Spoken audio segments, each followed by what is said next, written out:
I'm Richie Toll, and I lived in Marquette, Iowa.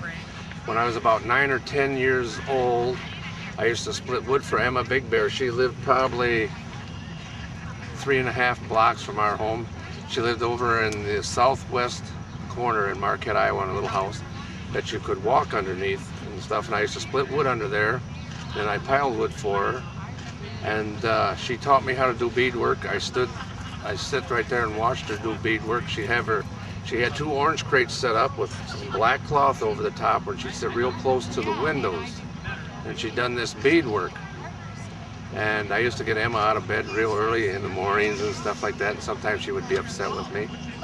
So anyway, I was into Indians anyway, and she made my mother a necklace, a pink necklace that was sequins and the beads that used to be real bright pink. And about 10 years ago, my mother gave me the necklace back, and the necklace has faded out, just terrible and stuff, but it's really, really old. And when I was older, my Aunt Lorraine Dempsey told me of a story where my dad used to cook down on the trains down here in Marquette, Iowa, and it was a real cold fall night, and there was a knock on the door, and it was raining. And my dad opened the door, and it was Emma Big Bear stood there, and she said, "Henry, he hungry." So my dad made a box of food and give it to Emma Big Bear, when she left. And then when I was a small boy, my mother would make her fruit baskets or fruit box, like I would take it over to Emma, and she says to me, "Me like big ones," and she'd always point at the grapefruits. Well, anyway, as time went on and stuff like that, and later on, Emma would make the baskets and stuff, and I used to watch her. She had a log probably, 3.5, maybe 4 feet long. It was made out of ash. And she had a little piece of metal that looked like a chisel or something that had been sharpened just to one side on an edge. And then she would tap on top of this log, and then she would pull that ash down so she had kind of wide strips, and she'd lay the strips on the floor and she'd walk on them. And she had a little device that had, like, it wasn't a razor blade that stuck up in her, it was some kind of like a sharp, but it was made out of steel. And then she would put this ash on there, and she'd pull that ash, and so all the things were the same width, like that. And then she would wet that ash down when she was making these baskets. I have between probably 15 and 20 baskets at my house. I have never found any of the little ash bows that she made. She made an ash bow with these. There was 2 arrows on each bow, and they were put on with a rubber band. They had a red stripe and a blue stripe and a yellow and a green stripe on them, probably 2.5, 3 inches long. They used to hang on a wire in Dave Bradley's variety shop in McGregor, Iowa, down there.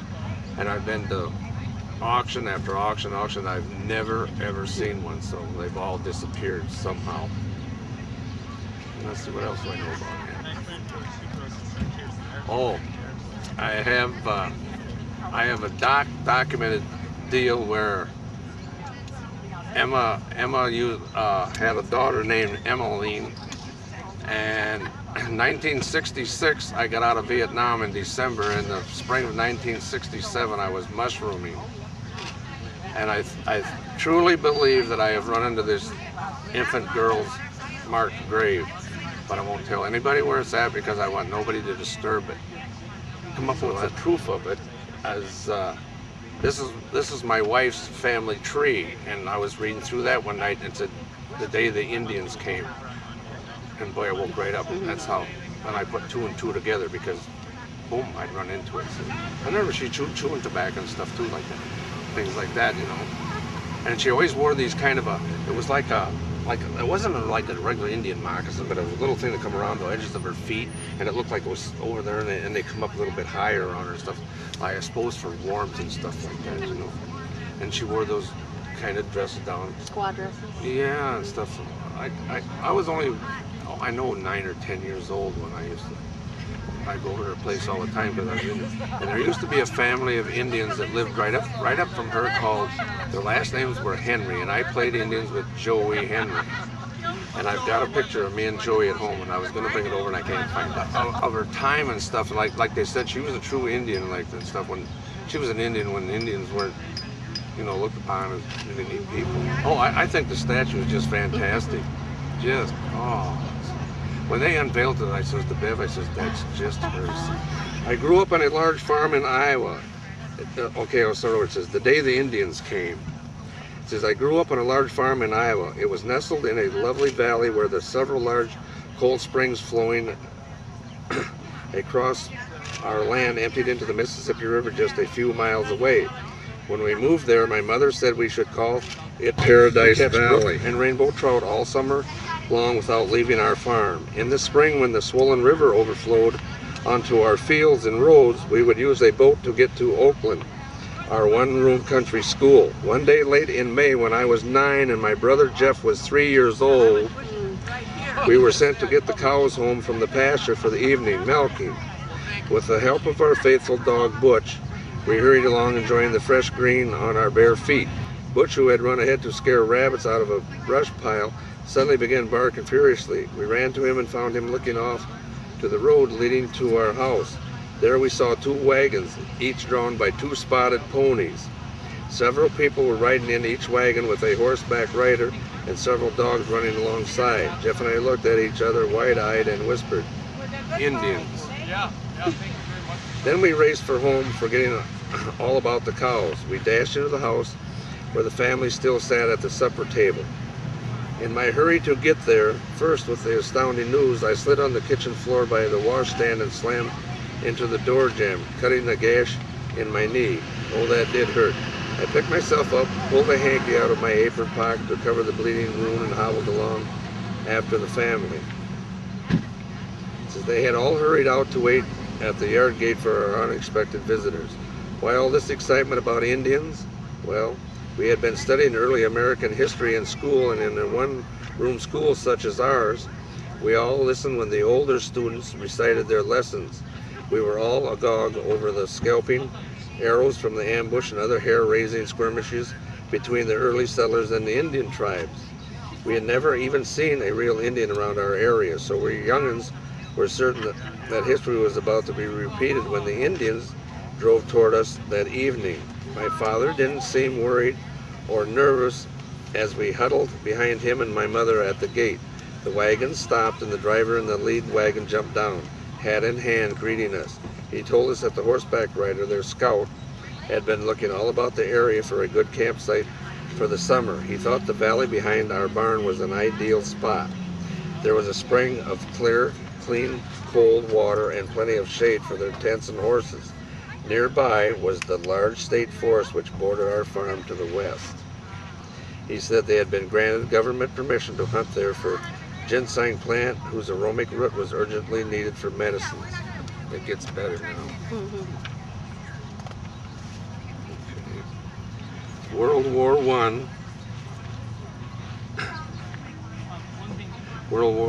I was in progress with its many wounded and needed medical aid. That's from the ginseng roots. My oldest brother had enlisted at Dubuque, and we had just received the news that his infantry was about to leave for frontline duty in France. Feeling we might help the cause, Father granted permission for camping. He opened the gate to the barnyard and went with them to the campsite.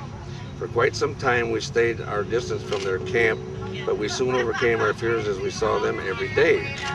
They brought fresh eggs and milk for us. We often watched the squaws making lovely beadwork and weaving colorful baskets. They had a ready market for their wares when they took them to the small towns in the area.